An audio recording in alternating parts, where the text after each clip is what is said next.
Well, we have an opportunity now to shine the spotlight on senior defenseman Justin Agosta. And Justin, here you are in the midst of your senior year, but when you look back at it, you realize, boy, this went by kind of fast? Yeah, absolutely. From getting here freshman year, when we hear the senior speeches and stuff like that, you're like, wow, it's so far away. And then now we're only a few months away from the end, but we know that our remaining time here, we really want to make the best of it. Can you talk a little bit about the relationship with the seniors? For instance, Eric Knodel and you both were freshmen, and like many freshmen, didn't get a chance to see ice time early. Now he's the captain. You're a leader on this defensive line as well. Right. Our freshman year, unfortunately, we didn't get a chance. Our team was really good that year, so there really wasn't an opportunity to get us in. But we were both there for each other. We both helped each other out. We put a lot of time in with, at that time it was Coach Lassonde, put a ton of time in with us after practice and stuff like that to make sure we were ready for our sophomore year. And I think it worked out up until this point.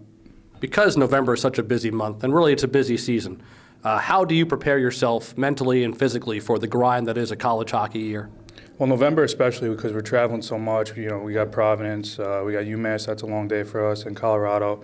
It's one of those things where you have to take care of your body every day from morning till night, get rest, sleep, and stuff like that. I think it's a routine the whole year, but we really pay attention to it this month. Not that we like to look ahead, but the Colorado trip and Florida comes down the pike as well. How important are these long trips for like team bonding and really building more chemistry?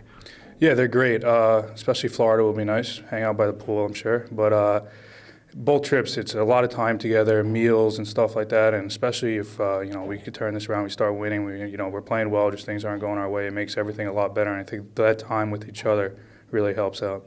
The mindset of a hockey player, yes, you could have a great start. You've seen that. Yes, you could have a tough start. You've seen that. But can you talk a little bit about being through this before, knowing what happened before only matters if you don't take care of what's ahead of you? Right. I mean, I think last year was the best example. We went into the break at number one. At this point, it's not like we're unhappy with not winning, but at the same time, we're playing well. We're doing a lot of things right. We're out shooting teams and stuff like that. Where if we get those bounces, which we will, we keep holding ourselves accountable while we're playing, things will turn around, and I think at the end of the year that'll really help us. Before we get off, let's go back to before you were a Wildcat. Justin Agosta, you talked to you for 5 seconds. I know you're not from around here. A New York guy coming to UNH. What led to that? I was playing hockey at home, playing junior hockey, and then I got a phone call to go to prep school. Then things went well there, and then I started talking with Coach Lassonde at the time. He was the main guy that recruited me. And then I came up on my visit. I was white out the wit versus Maine. It was one game. I watched it, and I had a couple visits left, and I canceled everything, and I committed that night here. That atmosphere, white out the wit, how weird is it being in the audience and knowing now that crowd's looking at you? When do you guys play those games? Oh, it's not just that game. It's every game in front of our fans. It's unbelievable playing in front of the 6,500, and they're the craziest fans in Hockey East.